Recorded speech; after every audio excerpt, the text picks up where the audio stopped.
بسم الله الرحمن الرحيم الحمد لله رب العالمين اللهم صل على سيدنا محمد وآله وصحبه وسلم اللهم افتح علينا فتوح العارفين ووفقنا توفيق الصالحين وانفعنا بالقرآن والذكر الحكيم اللهم انفعنا بما علمتنا وعلمنا بما ينفعنا وزدنا علما يقربنا منك برحمتك يا أرحم الراحمين اللهم لا سهل إلا ما جعلته سهلا وأنت يا حي يا قيوم تجعل الحزن إذا شئت سهلا سهلا اللهم أعذنا من شرور أنفسنا ومن سيئات أعمالنا واصلح لنا شأننا كله لا إله إلا أنت نستغفرك ونتوب إليك وصلى الله على سيدنا محمد وآله وصحبه وسلم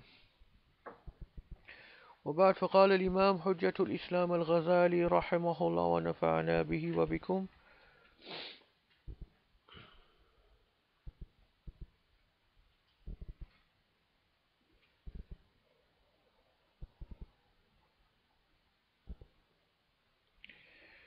Okay, so we just talking about after going through the stage of knowledge, then the stage of Tawbah, repentance.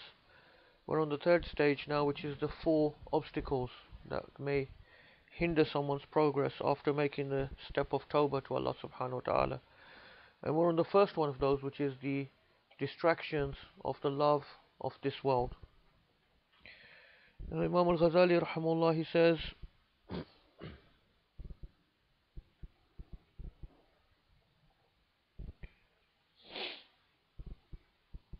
um,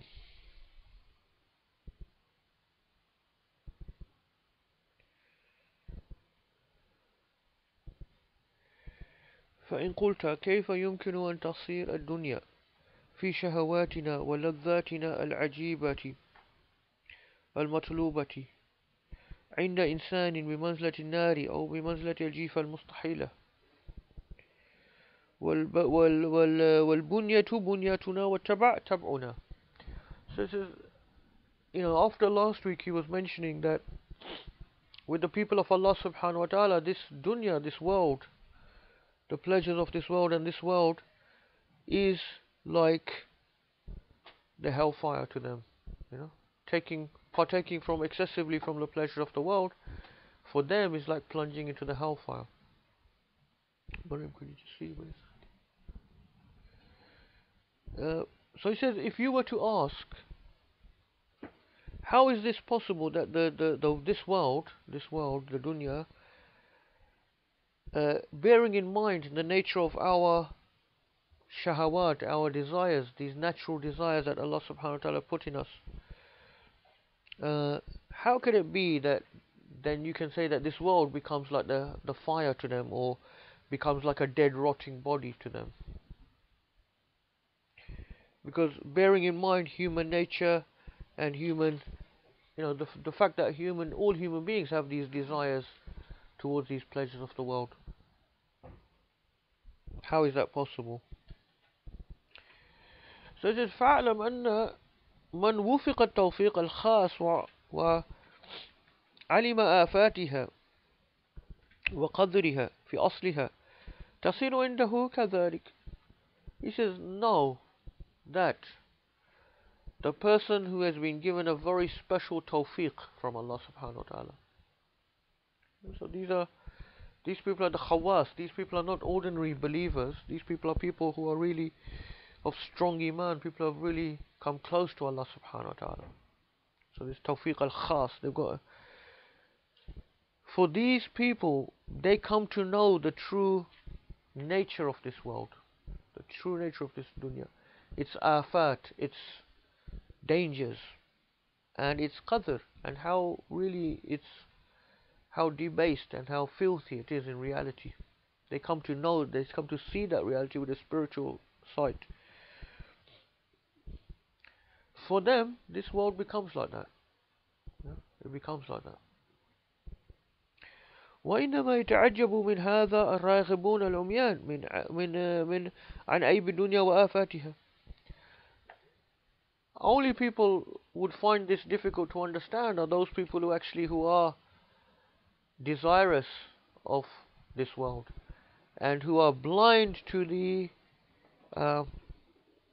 dangers of it, المغترون بظاهرها وزينتها. Those who are deceived by the outward, the ornamentation of this world, and by its embellishments and its pleasures. وَسَأَضْرِبُ لَكَ مَثَلًا لِذَلِكَ. So he says, I will give you an example to illustrate what I mean by this. فَاعْلَمْ أَنَّ هَذَا يُمَثَّلُ بِإِنسَانٍ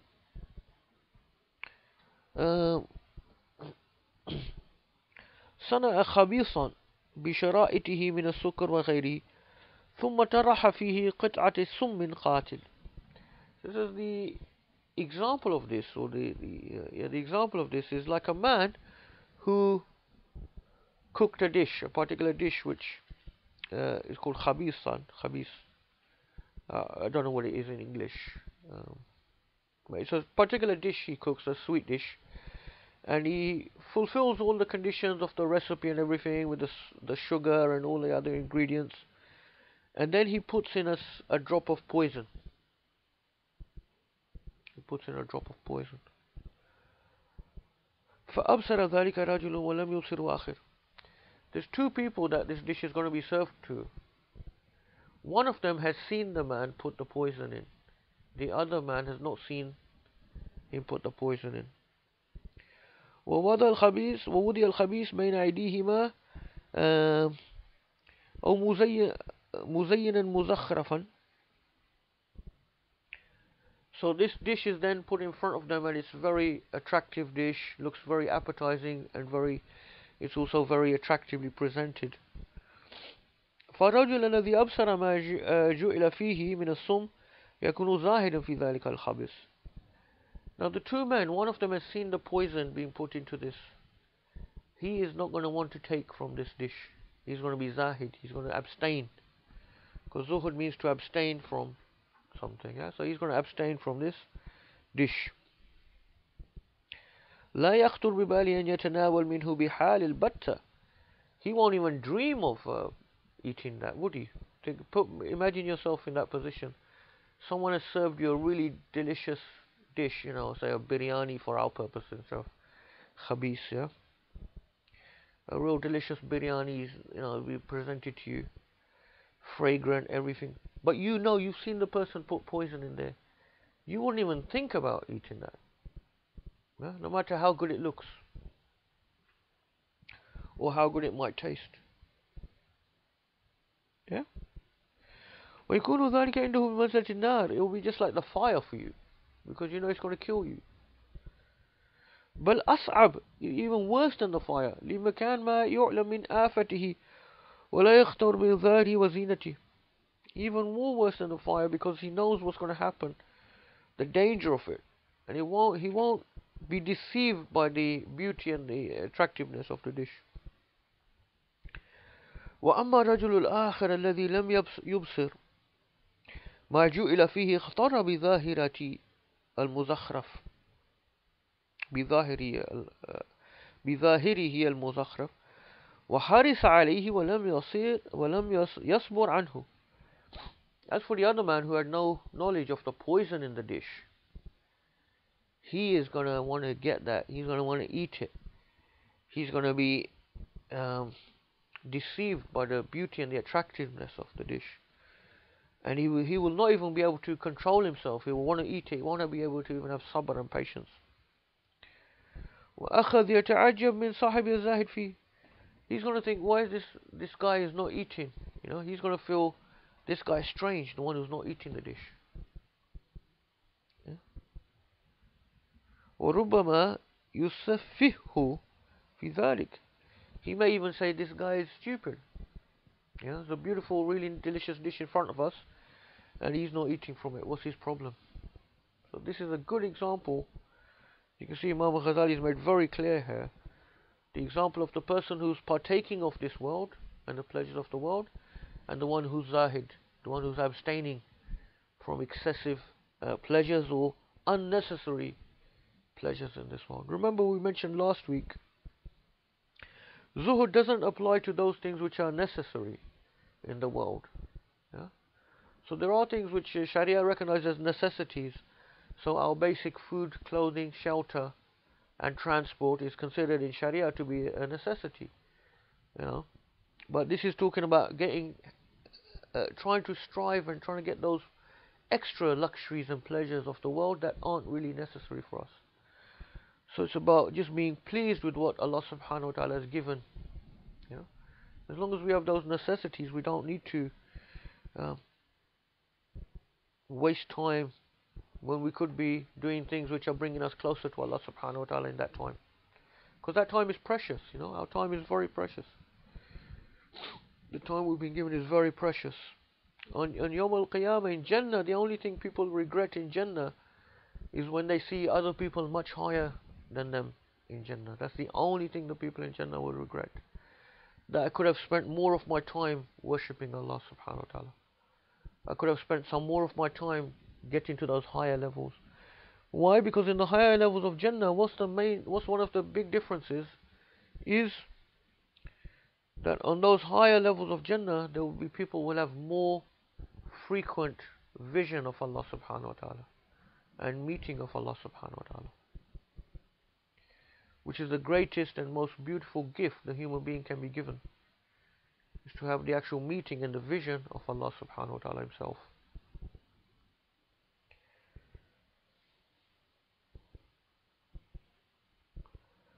So this is the thing, this was a good example to explain to us. So the Zahid is the one who's seen the reality of the dunya. He's seen the poison that is in that world, in the pleasures of the world. You know? He's read the Quran and it's impacted him. It's given him opening. It's given him that insight of the dangers, the poison that's in the world. So he's abstaining from it. He's being careful of it. Yeah? And the other one who has he hasn't realized this. He hasn't got the opening. Yeah? He could be a Muslim, he could be a non-Muslim. Yeah? So they're going to just run after the world as we see people running after the world. Because they don't see the danger of it, they only see these pleasures of the world and how much they can enjoy it, so they're fully rushing into it. And they think the Zahid is strange. You know? Think, what's wrong with this guy? Yeah? وهذا مثل حرام الدنيا مع البصراء المستقيمين والجهال الراغبين. So this is the example of those things which are haram in the dunya. Yeah? So he's talking about, remember last week also, he mentioned there's zuhud of those things which are haram, which is obligatory, and there's zuhud from abstinence from those things which are permissible but extra luxuries. And that is permissible, or it's a nafil, it's an extra act we do, but we can't say it's obligatory. Yeah? وأما حلال الدنيا وإن لم يطرح فيه السم لكن بصق فيه أو امتخط. So he says, as for those things which are halal from the dunya, those things of this world which are permissible to us, but they're extra luxuries that we don't necessarily need as part of our necessities. So he says, as for those extra things, they're not necessarily poison, but it's an example of someone gives you food which he has spat in the food, or the person has literally put his phlegm, coughed up phlegm and spat it into the food. Would you eat that type of food? You know? ثم ضمخه وزينه. So he spat in the food his phlegm from coughed up phlegm and spat it into the food, and then he's covered it all up and made it look nice and everything, and then he served you the food. If you knew that is the case with that food, would you eat that food? So it's not like the poison, which was the things which are haram from the world, which will definitely kill you, but it's something that you're not going to partake of, unless you're only going to take what is necessary, and that's the whole point he's trying to make. You would only take what is absolutely necessary to keep your life, from that food. فالرجل الذي شاهد منه ذلك الفعل يكون مستقذرا لذلك الخبيث نافرا عنه لا يكاد يقدم عليه إلا عند الضرورة وشدة الحاجة. So the person, who saw him spitting and putting that filth into the food, he will be disgusted by the food no matter how nice it looks, and he will not eat it unless it's a complete necessary for him. والذي لم يشاهد ذلك فهو جاهل بما فيه. As for the one who hasn't seen him do that to the food, once again, he's going to be covetous and greedy for that food. مختر بظاهره حريص عليه مقب معجب محب. He will be desirous, covetous, loving of that food, that dish that is served to him. فهذا مثل حلال دنيا مع الفريقين.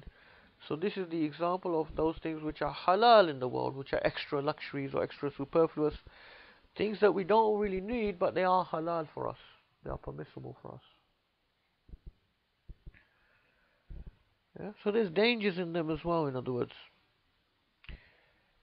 أهل البصيرة والاستقامة وأهل الرغبة والغفلة. So this is how these two groups of people approach this halal of the dunya. The people of spiritual insight and istiqama, steadfastness in the deen, on one side, and the people of raghba wal ghafla, the people of desirousness of the world and heedlessness of Allah subhanahu wa ta'ala. So these are like two opposites, The more we are heedless of Allah subhanahu wa ta'ala, the more we will be engrossed and running after the temporary pleasures of the world. And the more that we are remembering Allah subhanahu wa ta'ala, the less we will be preoccupied and running after the pleasures of the world. They're two opposites. The more one is with you, the less is one.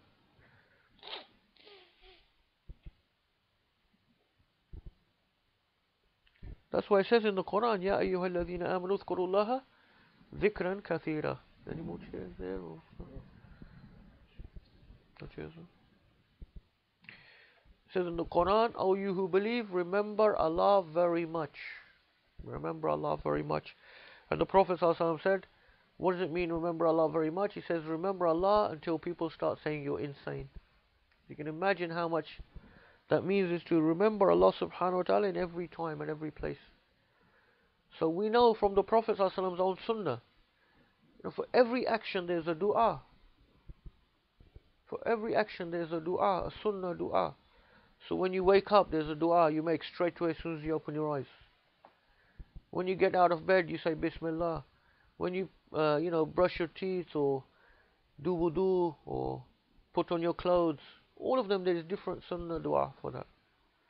So you can see literally every action you make during your day, there is a remembrance, a dhikr of Allah subhanahu wa ta'ala. When you look in the mirror, there's a dua. When you drink milk, when you drink water, when you eat food, there's a dua for every single thing. When you leave the house, you make a dua. When you step back into the house, there's a dua. When you go to sleep, there's a dua. So that's how we can fill the whole day with remembering Allah subhanahu wa ta'ala. And then we have the 5 daily prayers. So throughout the day, those prayers are simply and only to remember Allah subhanahu wa ta'ala. It says in the Quran, أَقِمِ الصَّلَاةَ لِذِكْرِ أَقِمِ الصَّلَاةَ لِذِكْرِ. Establish the prayer for my remembrance, for my dhikr, for my mention. Yeah. So that, the more we remember Allah subhanahu wa ta'ala, the more the love of Allah subhanahu wa ta'ala will grow into our hearts, and the less will be the love and the desire for this temporary pleasures of this world. May Allah subhanahu wa ta'ala give us tawfiq. So it's very important to learn and memorize those sunnah du'as. And the beautiful thing about them is, once you memorize them, you won't forget them because you'll be practicing them every day in your daily practice. Sometimes when you memorize things like Quran or Hadith or other things, if you don't revise it, you're going to forget it. And Quran is one of those things, it's been made easy to memorize, but it's easy to forget if you don't practice it. Because the beauty in that is you have to implement it, you know. Once you've memorized it, you have to recite it, which is the implementation, the action. Either in your prayers or just, you know, just sitting down reciting Quran. But this is the nature of the thing, you know, you always forget if you don't rehearse, revise. So with the Sunnah du'as, once you memorize, say, the du'a for dressing, every time you dress in every day, you'll repeat it, so you won't forget those du'as. So that's a good thing about them as well.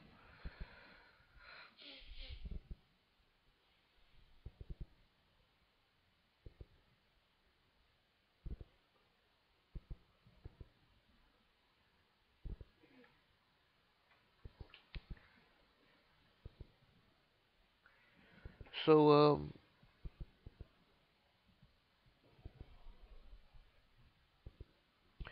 وإنما اختلف حال الرجلين مع تساويهما في طبع والبنية لموضع النظر.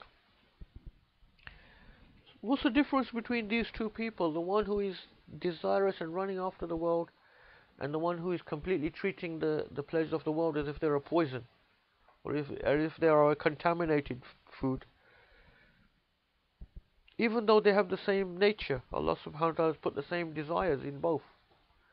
Yeah? They have the same natural desires. But why is one different from the other? The only difference is from the aspect of nazar, or his thought processes, his understanding. Yeah? بِبَصَارَةٍ وَعِلْمٍ كَانَ لِأَحَدِهِمَا, with the spiritual insight and the knowledge that one of them has of the dangers of the pleasures of the world, and the other person doesn't have that knowledge and that insight. Yeah? وجهل وغفلة وجفاء كان للآخر فلو علم الراغب وأبصر ما علمه الزاهد لكان زاهدا مثله. The one who is running and desirous of the dunya and running after it, if he had the same knowledge and the same insight that the zahid has, the abstinent one has, he also would become abstinent from those pleasures of the world. ولو جهل الزاهد وعمي عما عمي عنه الراغب لكان راغبا مثله. And conversely, if the one who is zahid, if he didn't have that knowledge and he was blind to the dangers of the world just as the other one is, then he would also be desirous and covetous and running after the pleasures of the world. فعلمت من ذلك أن هذا التمييز لمكان البصائر دون التبايع. So it says, from this you should realize, and you've realized or known, that the issue here is, or the difference here is,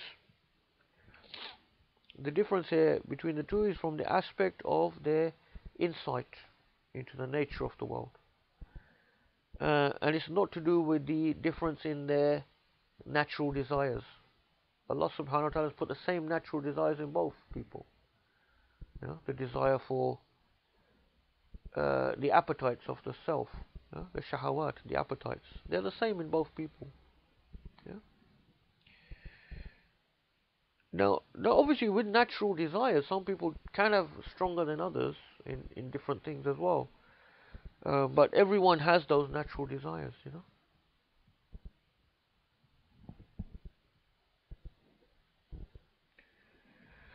وهذا أصل مفيد وكلام بين سديد. So he says this is a very good, very important principle and a very precise statement or item of knowledge that I'm giving you. اعترف به من عقل عقل وأنصف والله تعالى ولي الهداية والتوفيق بفضله.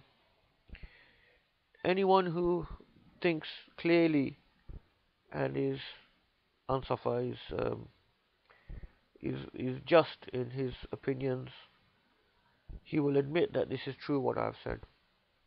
Yeah? Allah subhanahu wa ta'ala is the one who gives guidance and tawfiq through his bounty.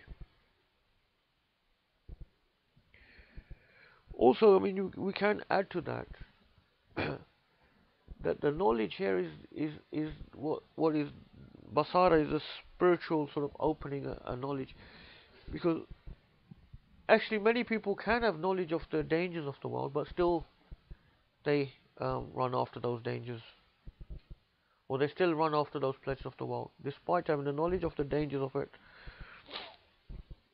So it's a knowledge, but it's a knowledge with the extra basira as well, the spiritual opening, yeah, a real realization, yeah, which is strong enough to stop you from following your desires. Yeah. And there's the tricks of shaitan. So despite having knowledge, he may be saying, "Don't worry, Allah Subhanahu wa Taala will forgive you," etc., etc. Yeah.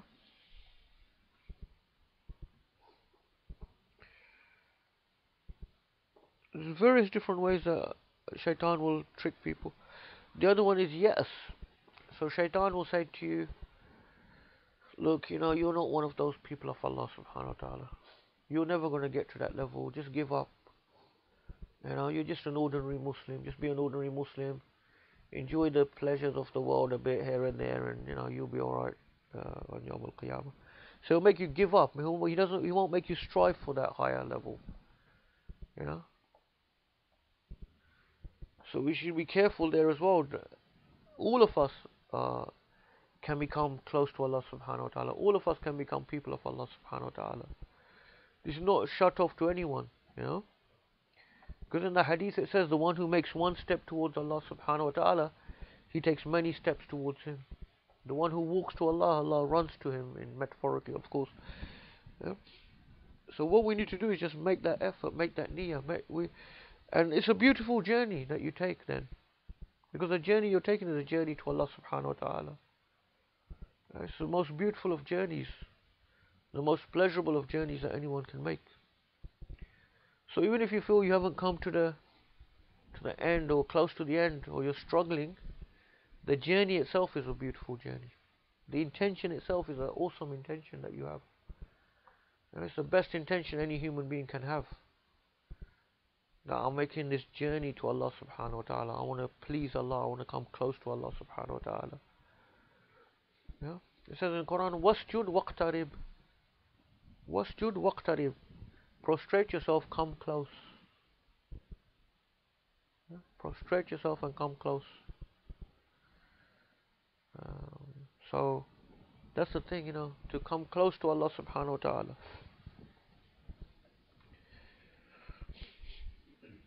Don't let shaitan trick us to make us think, "Oh, forget it, you've been trying for months, for years, you're still not able to wake up for tahajjud, you're still not able to keep your word. You're not one of those people, don't even try." So that's shaitan's trick. You don't know in that time how close you've come to Allah Subhanahu wa Ta'ala just by your intentions. Just if you slept with the intention of waking up for tahajjud but you weren't able to, you don't know how much reward you got for that, because the reward is by intention. So you intended to wake up for tahajjud, but at the time your alarm clock was going, you were too tired, you didn't hear the alarm or whatever, you still got the reward for the intention.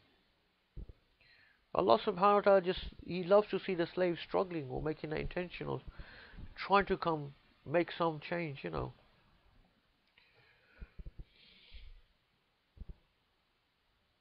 So these are shaitan's tricks. We should make intention now, that I will stay upon this path to the end of my life, no matter what. Even if I feel I don't progress, I will be on this path to the rest of my life, inshallah ta'ala.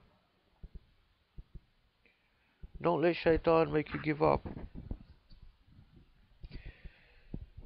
And even if you did achieve a lot and got very much along the path and came close to Allah Subhanahu wa Ta'ala, maybe you wouldn't know where you are. Maybe you wouldn't know your own rank.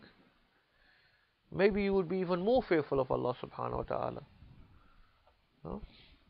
So how many people there are that are actually in spiritual states or spiritual positions and they don't even know. They don't know.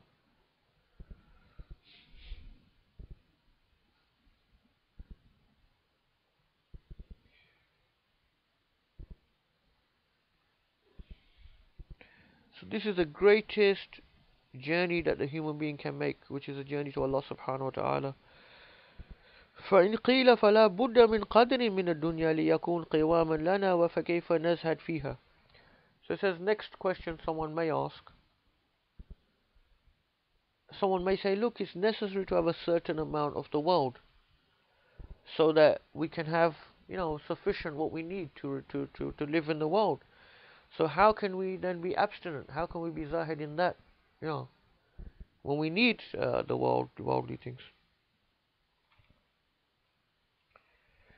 فاعلم أن الزهد في الفضول مما لا يحتاج إليه في قوام البنية فالمقصور القوام والقوى حتى تعبد الله سبحانه لا الأكل والشرب والتلذذ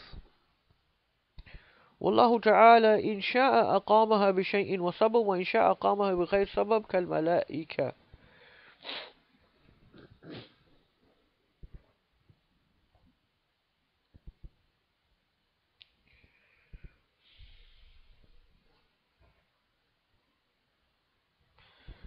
So he says, as we mentioned before, zuhud is in that thing which is superfluous, which is extra, which you don't really need.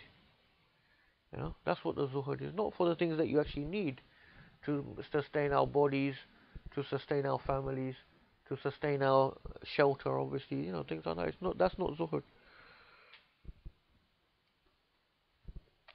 So he says, yes, we do need to sustain our physical bodies and so on, enough to be able to worship Allah subhanahu wa ta'ala.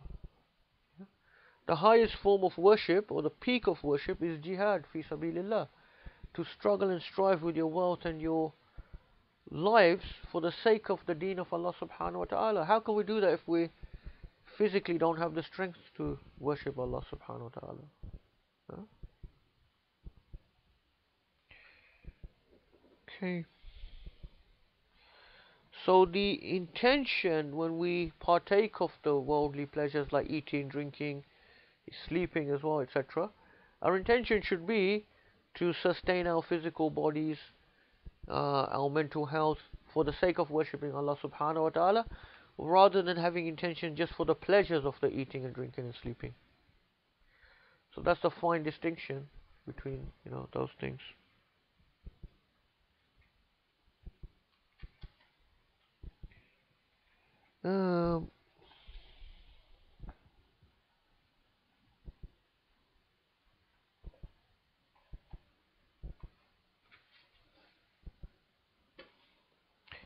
So then he makes another further sort of theological point, that he says, if Allah subhanahu wa ta'ala, if he wants, he may maintain something using something else, or using a cause. So you can use cause and effect, in other words.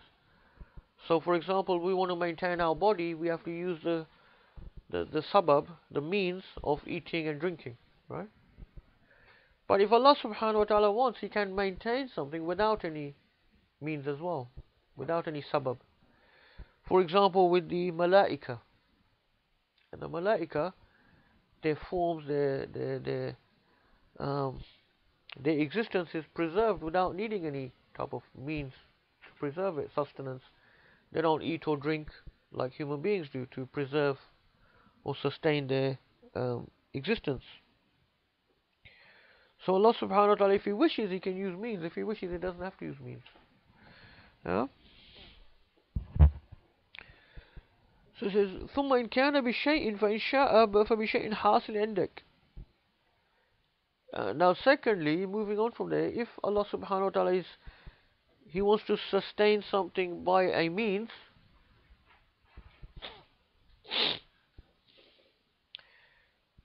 he may do so by a means that you acquire,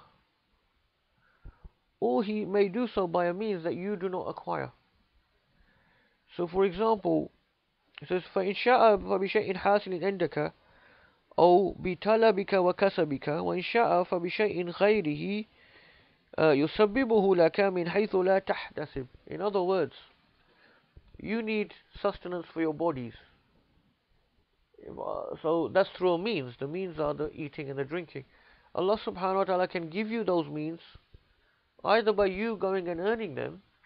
So, for example, working, earning, earning your salary or whatever, and then getting it through that way.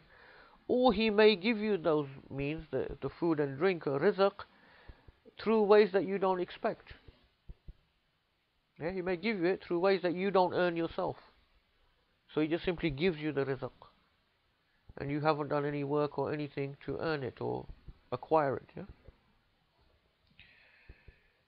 من غير طلب منك ولا كسب كما قال تعالى, as Allah subhanahu wa ta'ala says in the Quran, ومن يتق الله يجعل له مخرجا ويرزقه من حيث لا يحتسب. The one who has taqwa of Allah subhanahu wa ta'ala, Allah subhanahu wa ta'ala will make a way out for him. And He will provide for him from where he does not expect. Yeah?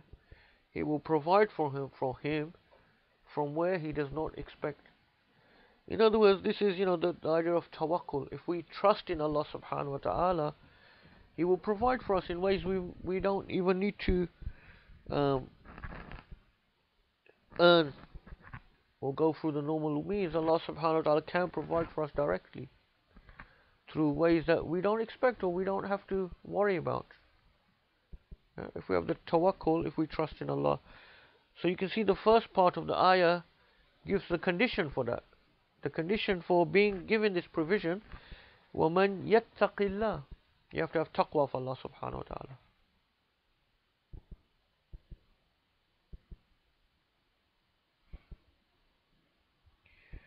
فإذا لا تحتاج بحال إلى طلبه وإرادة فإن لم تقو على ذلك الزهد وطلبت وأردت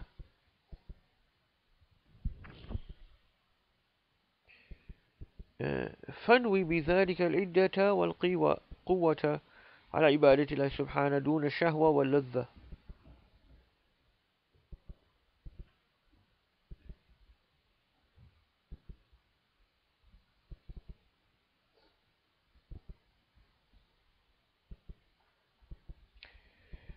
So it says,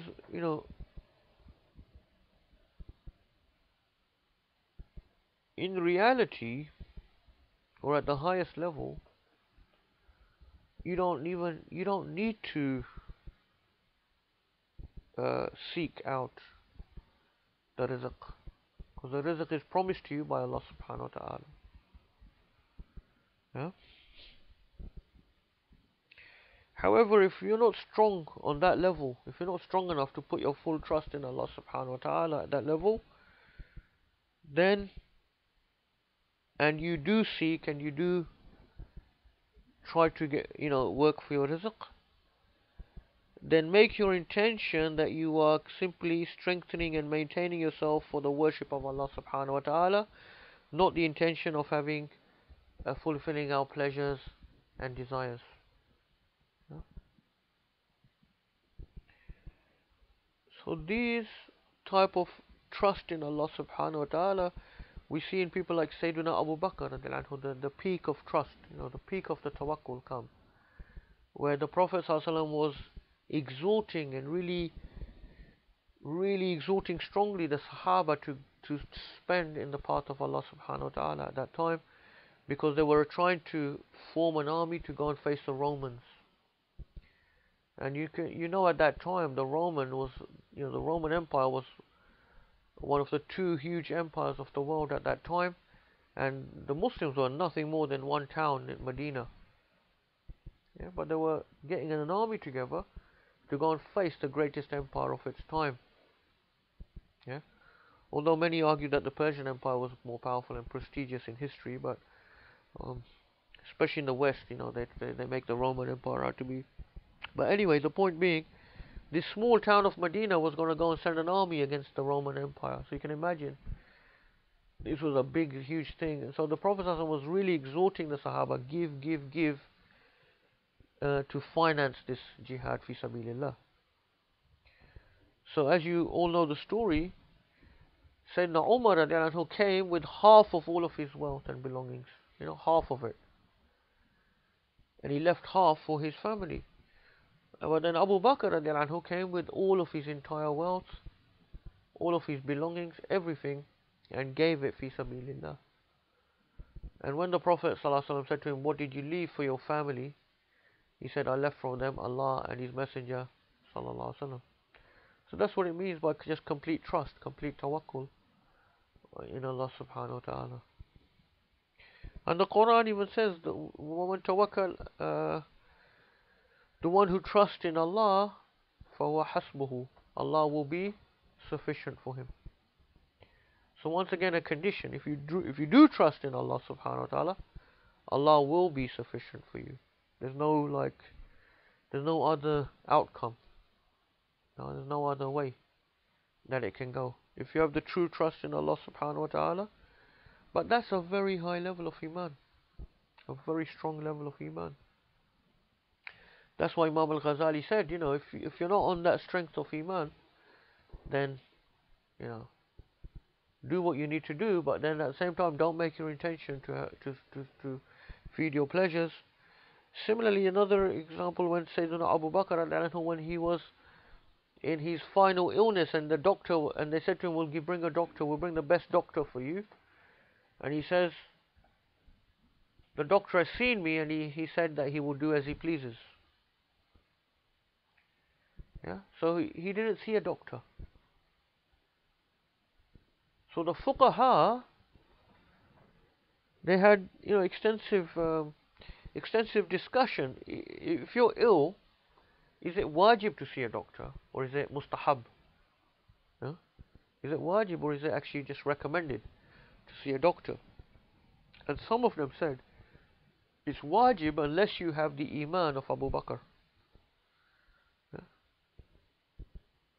In other words, if you're on that level of tawakkul on Allah subhanahu wa ta'ala, there's no difference to you if you see a doctor or you don't see a doctor. But you are in the presence of Allah subhanahu wa ta'ala. You are within the power of Allah subhanahu wa ta'ala in every moment of your life. Everything that happens to you is the direct action of Allah subhanahu wa ta'ala. Yeah? So this is the thing, this is like a tension,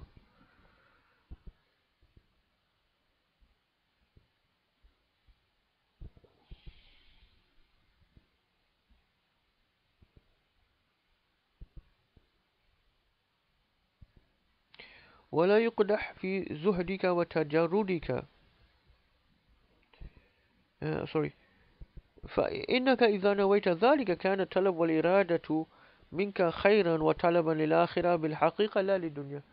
So as long as you keep the intention, when you are trying to acquire these things of the dunya, but you keep the intention is simply to maintain and preserve you for ibadah of Allah subhanahu wa ta'ala and your families, for the ibadah of Allah subhanahu wa ta'ala, then he said, this is a good state and a good seeking of the dunya, because it's for the akhirah. In reality, it's not for the dunya in itself. And this will not affect or taint your zuhud and your abstinence from the world, and your tajarrud, meaning you're sort of freeing yourself up for the worship of Allah subhanahu wa ta'ala. So there's two types of people in the world. There's those people that are,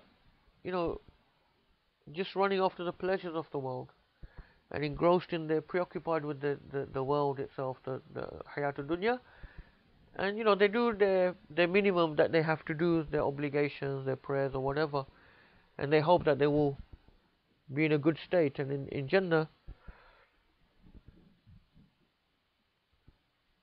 And there are those people who spend their time and their effort and their preoccupation is with Allah subhanahu wa ta'ala, and coming close to Him and worshipping Him in the best possible way and remembering Him.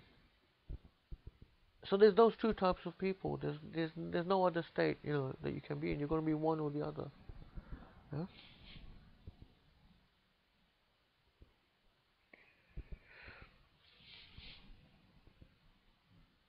فاعلم هذه الجملة راشدا إن شاء الله وبالله التوفيق. So he says, know all of this with certainty Inshallah ta'ala give tawfiq. So that's the end of the first section on the loves of the pleasures of this world. That's the first obstacle. Any questions or comments about that? If we go to the next one.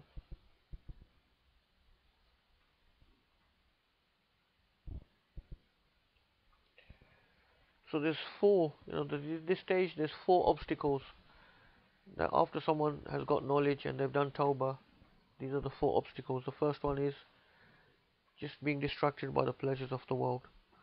The second one now is called al-khalq. Al-khalq.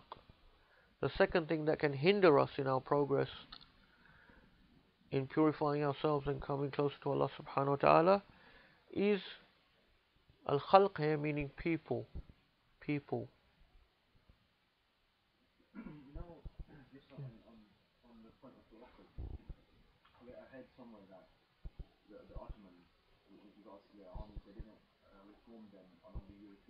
Mm.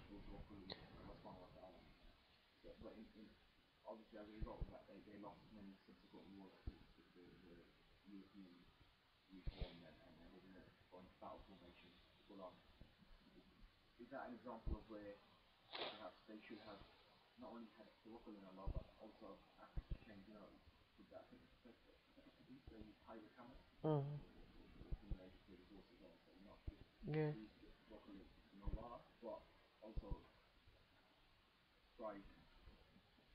Yeah, I think this is a very good point. But you may be right. Um, However, there may be more to it as well.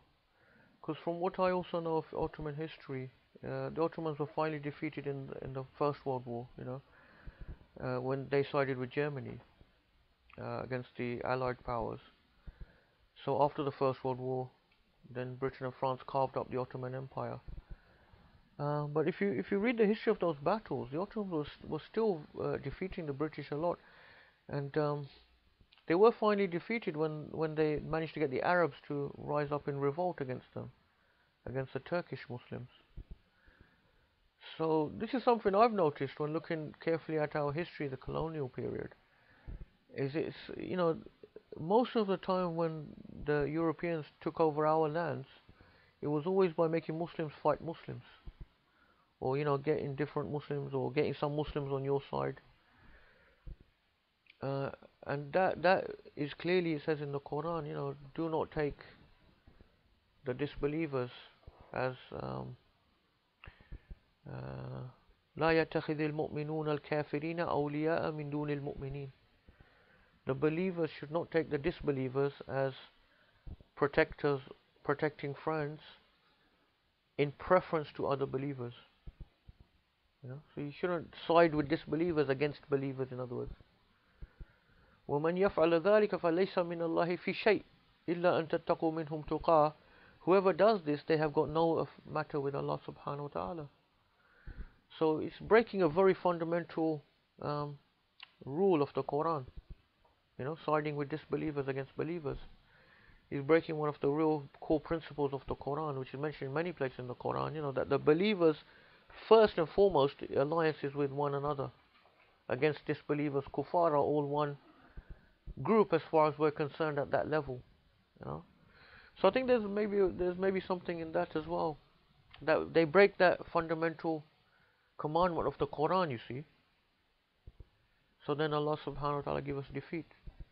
I'm not sure if it really was through the technology and the weaponry and the military tactics and organization. It may have been. I'm not saying that was nothing to do with it, but I do remember reading about it in that book, A Peace to End All Peace. And the Ottomans were still giving a lot of defeats to the British armies even in the First World War. And then I don't know how important it was, but they got the Arabs to then revolt and rise up against the Ottomans, and that may have well been the thing that suffered the defeat. My take on that was that whenever in history, one of the crucial points is that you can't revalidate the leader even if you can just, as long as they don't, people, it's not as easy as far as them. So, in that instance, no doubt the Ottomans may have been towards the end of it victorious and just Muslims, the Arabs were a lot more worse off after defeating the Ottomans, Turks, yeah. yeah, like they just lost the land and they can't even Yeah. claim the Haramain until in the age of 40. But the point is, wherever it existed, whether it's been the Umayyad period in Spain, where when the mini Khilafat state that side with the Catholics or whoever it was, even in that instance, they broke away. So, And even, yeah, the defeat of Spain, similar. You see that every time. Wherever Muslim countries have been invaded or conquered by Europeans or others, there's always been some complicity with Muslim factions, divide and conquer and all of that. And the point is, even if the Arabs had a problem with the Turks, you don't side with disbelievers too. You see what I mean?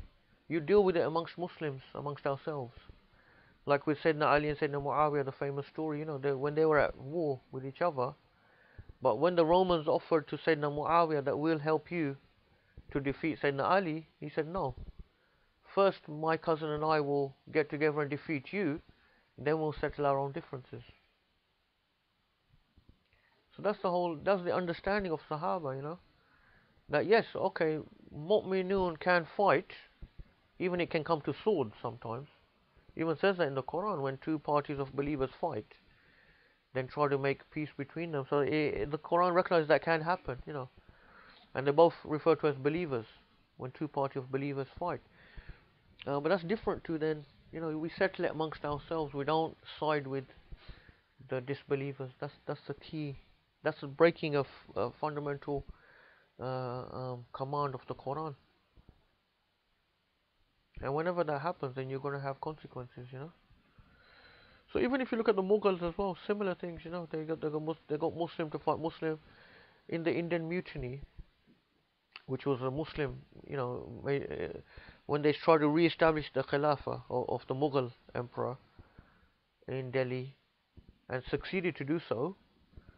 The British then came back to take Delhi, but they came back when most of their army was composed of Muslims from like Punjab and other places. So that's the thing. Once Muslims start siding with kuffar and start fighting against other Muslims, there's gonna be problems. Allah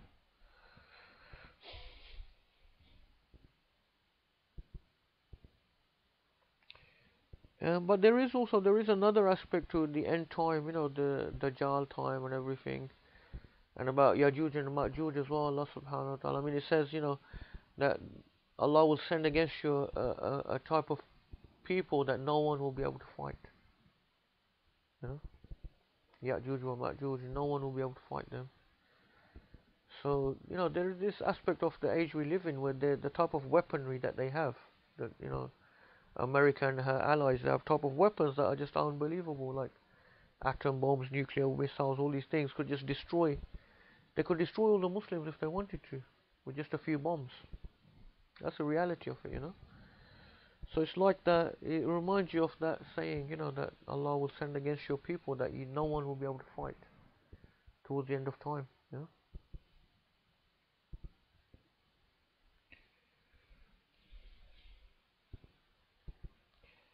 So,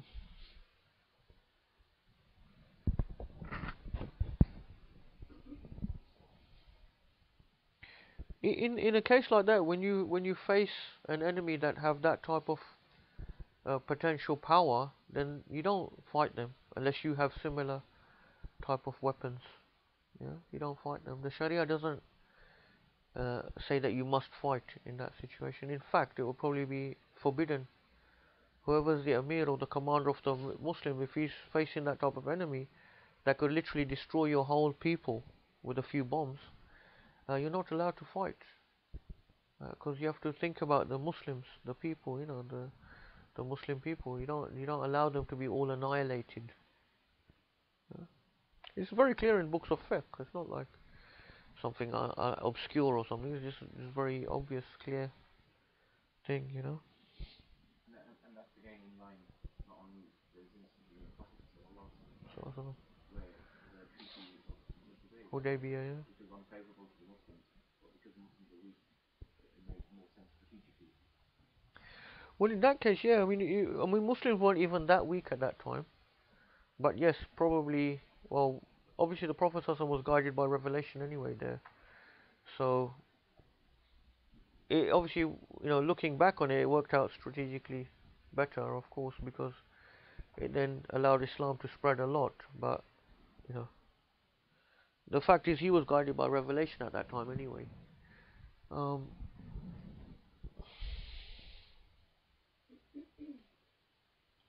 okay, so anyway, going on to the second aspect, so al-khalq, people. The other thing which is going to distract us or prevent us from progressing in the path to Allah subhanahu wa ta'ala are people. People. ثم عليك وفقك الله وإيانا لطاعته بالتفرد عن الخلق وذلك لأمرين. So he says, after you've got through this battle of the pleasures and the shahawat, the desires of the world, he says, it is obligatory upon you, may Allah subhanahu wa ta'ala give you tawfiq, and also to us, to worship Him and to be obedient to Him. The second thing then is to withdraw from people. Withdraw yourself from people. He says this is for two reasons. أحدهما أنهم يشغلونك عن عبادة الله تعالى. First reason is they are going to preoccupy you away from worshipping Allah subhanahu wa ta'ala.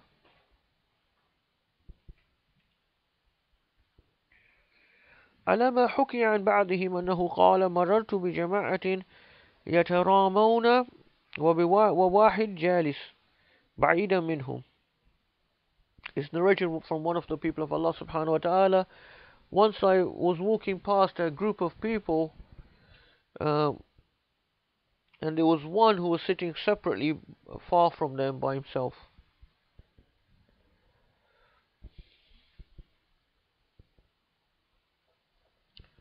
يترامون anyway, it's a group of people. He said, I wanted to speak to this one person who was sitting by himself. فقال ذكر الله تعالى أشهى إلي من كلامك. So he wanted to speak to the guy who was sitting all by himself, but the person who was sitting by himself said to him, remembering Allah subhanahu wa ta'ala is more beloved to me than your speech or talking to you. فقلت أنت وحدك. I said to him, you are by yourself. قال معي ربي وملكاي. He said, no, with me is my Lord and my two angels.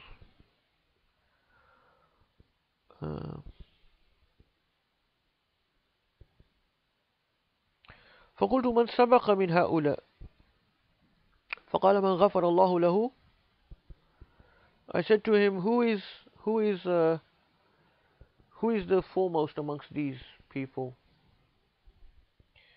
He said, the one that Allah subhanahu wa ta'ala has forgiven. فقلت أين الطريق. I said to him, where is the path? Where is the way? The path, the road. فأشار بيده إلى السماء. He pointed to the heaven. وقام وتركني. Then he stood up and left.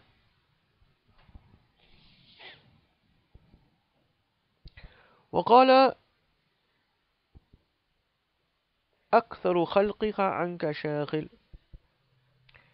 And as he was leaving, I heard him saying, most of your creation are preoccupied from you, or are too busy for you, or So speaking to Allah subhanahu wa ta'ala, saying most of your creation are too busy for you or from you. فالخلق إذا يشغلونك عن العبادة بل يمنعون منها. فالخلق إذا يشغلونك.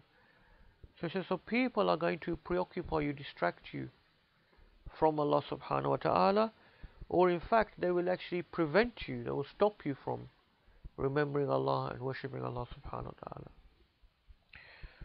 بل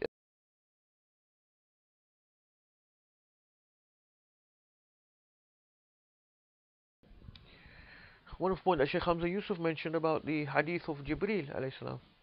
Yeah?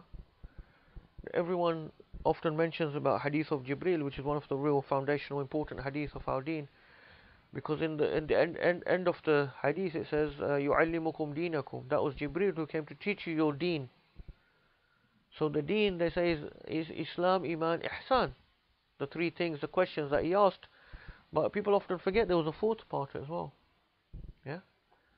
What do you know about the hour, the last day? And the Prophet ﷺ said, مَا الْمَسْئُولُ عَنْهُ بِعَأْلَمْ مِنَ السَّائِلِ. The questioned knows no more than the questioner about when will be Yawm al-Qiyamah. Says, فَأَخْبِرْنِي عَنْ أَمَارَاتِهَا. Tell me about the signs. So then the Prophet ﷺ mentioned some of the signs. So this is the fourth part of the deen, fourth part of the hadith is there. So it's not just Islam, Iman, Ihsan, but it's also alamatu sa'a. Knowledge about the coming of the last day, the signs, what will happen. So that's an important part of our deen, in other words. And sorry, just on that point, was it only our Prophet ﷺ who had that knowledge? No other prophet before had the knowledge of that? Other prophets did have knowledge of it, but our Prophet ﷺ had the most complete knowledge and gave much more details. The one thing that he mentioned that other prophets were not given the knowledge was that Dajjal is one-eyed, huwa a'war. So he said every prophet warned their people about Dajjal, but I will tell you something that no other prophet was given, that he is a'war, he is one-eyed. وَلَيْسَ رَبُّكَ بِأَعْوَرٍ. Your Lord is not one-eyed. So that was a key item of information or knowledge we were given by the Prophet ﷺ about Dajjal, that he's one-eyed. And even be a physical thing rather than a manifestation. I don't want to go into that now because I mean from the hadith it seems quite clear it will be a physical person, yes, I would say. But I'm sure everyone here knows a lot about Dajjal, more than me probably. Yeah, because it's something people are preoccupied about. There is a type of difficulty now that some Muslims are becoming too obsessed with these things about signs of the last day and things like that, but they're not just sticking to what the Prophet ﷺ has told us or what's in the Quran, but they're going into a lot of other things, conspiracy theories and everything, and it's becoming unhealthy, you know. It's becoming actually a problem. It could end up in a mental problem. It really could, like a paranoia, which, you know, we're not.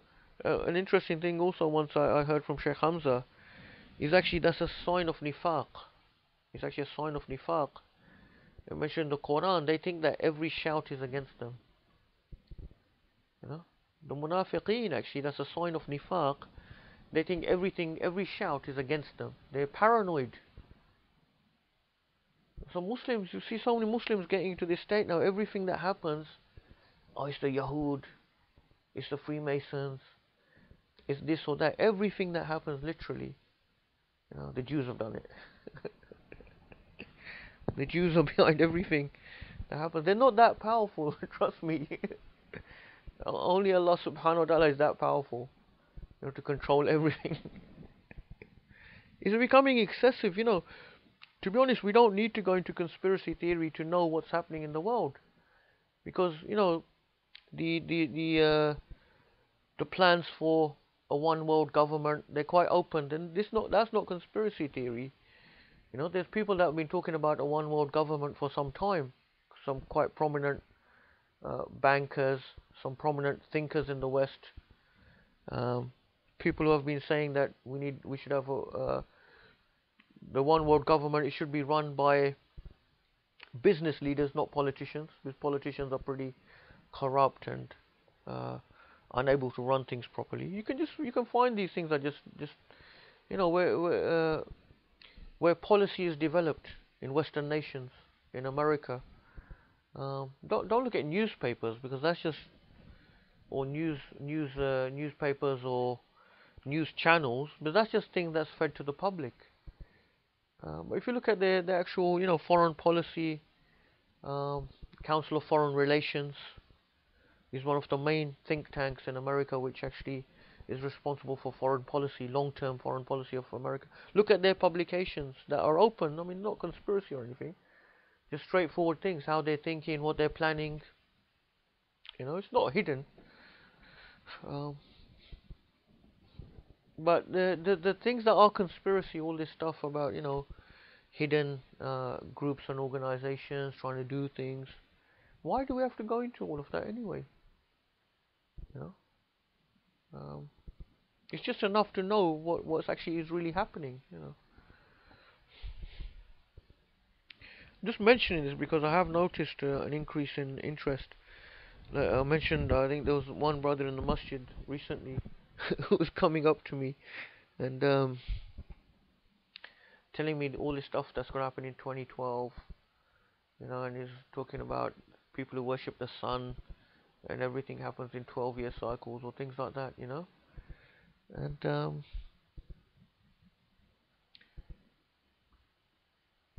it's really so much information he had about this stuff, and so I've been researching this, and no, I don't think so. Is that all tied into it somehow? Probably. But then, a few weeks later, he met me again. He's saying, "Brother, did you read the stuff I told you about?" I said, "No, I'm not going to waste my time. There's not long to wait anyway. It's just another year. If it happens, just let me know."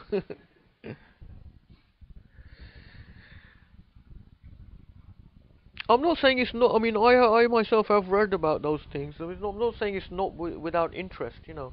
Freemasons, Skull and Bones clubs, and all that. There are secretive meetings that take place, Bilderberg meetings, and all of that. They do take place, uh, where top politicians and business leaders from around the world gather together, and it's very secretive. So they are doing that. But what more do you want to know? Anyway, the last couple of minutes, we'll just go back to the text, inshallah. Um,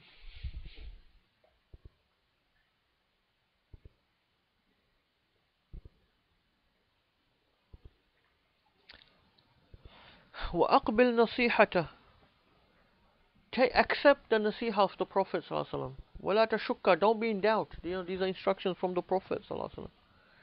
فإنه صلى الله عليه وسلم كان أعرف بما يصلح لك في زمانك. He knows better what is more appropriate for the time that you're in. Yeah? ولا تتعلل بعلل الكاذبة ولا تخادع نفسك وإلا فأنت هالك ولا عذر لك. Don't try to come up with all these different theories about what Muslims need to do, this or that. Take the advice what's given from the Prophet ﷺ. Yeah? Don't start deceiving yourself with different types of theories or ideologies. You will end up in destruction and you won't have any excuse. Because it's not like the information wasn't there. The guidance of the Prophet ﷺ and the Quran was not there. Yeah? والوصف الذي ذكرنا هو في الخبر المشهور عن عبد الله بن عمر ibn al-As. He says, this thing we have mentioned is in the famous narration from Abdullah ibn Amr ibn al-As رضي الله عنهما أنه قال بينما نحن حول رسول الله صلى الله عليه وسلم. So he said, when we were once with the Prophet صلى الله عليه وسلم, or around the Prophet صلى الله عليه وسلم, إذ ذكر الفتنة أو ذكر الفتنة, he mentioned the fitna, the times of tribulations that will come. فقال إذا رأيتم الناس مرجت عهودهم. So he said, when you see people no longer keep their promises or their contracts, وخفت أماناتهم, they have no longer give importance to amanat, to trusts, وكانوا هكذا وشبك بين أصابعه, and they are like this, and he put his fingers, interlaced his fingers, they are like this. وأملك عليك لسانك وخذ ما تعرف ودع ما تنكر. So when you find the situation is like this, keep your tongue to yourself, control your tongue, Take what you know and leave what you do not know. وعليك بأمر الخاصة ودع عنك أمر العامة. And just what is upon you is then just specific. In other words, just take care of the things that are close to you, and don't worry about the general. Yeah? Take care of things that are close to you and don't worry about the general. This is narrated by Ahmad, Abu Dawood, wal Hakim, who said it is Sahih, and Al-Dhahabi also agreed that it is Sahih, this narration. Yeah? وذكر في خبر آخر أنه عليه الصلاة والسلام قال ذاك أيام الحرج. In another narration, the Prophet ﷺ mentioned, those will be the days of Harj. قيل وما أيام الحرج? He was asked, what are the days of Harj? قال حين لا يأمن الرجل جليسه. Those days when a man will not feel safe from his companion, or the person he sits with, literally. In other words, people will be so treacherous and backstabbing. You know? This corporate culture, you know.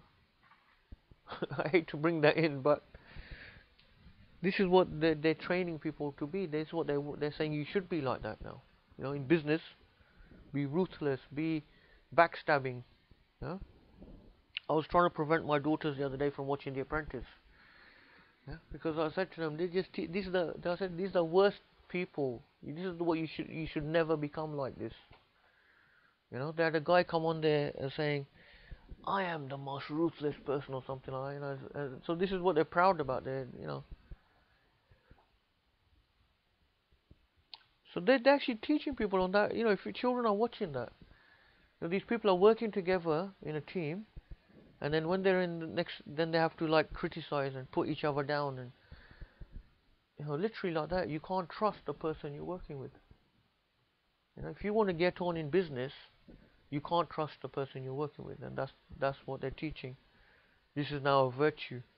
See how things have turned around? No, Islam doesn't teach that. No religions teach that. This is the world in the absence of religion. No religion teaches that. Take Christianity, Hinduism, Buddhism, any religion. How should you treat other people, human beings around you?